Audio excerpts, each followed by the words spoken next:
हमने है ना ये क्या तैयार किया है, पैटर्न। आप लोगों को पैटर्न सिखाना है तो उसके लिए ये टीएलएम तैयार किया है पैटर्न। आपके विषय में पैटर्न आ रहा था तो पैटर्न आपको समझ में अच्छे से नहीं आ रहा था। जब हमने आपको बोर्ड पे बताया तो आपको ये पैटर्न समझ नहीं आया, तो फिर हमने टीएलएम बनाया, इससे हम आपको सब सिखाते हैं।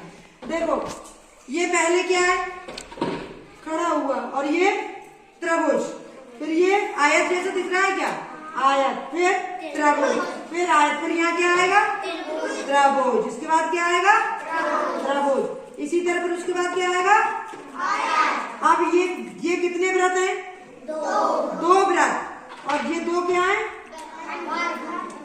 वर्ग, और फिर दो व्रत, दो वर्ग, फिर दो, तो अब यहाँ पे क्या आएगा, वर्ग, फिर यहाँ पे क्या आएगा, वर्ग। देखो एक बार फिर एक के बाद, मतलब अब इसी तरह से देखिए, ये ऊपर को है और ये नीचे, फिर ये मेरी साइड, फिर ये ऊपर, फिर ये नीचे, तो यहाँ पे क्या आएगा बताओ, कहाँ पे आएगा, ऊपर।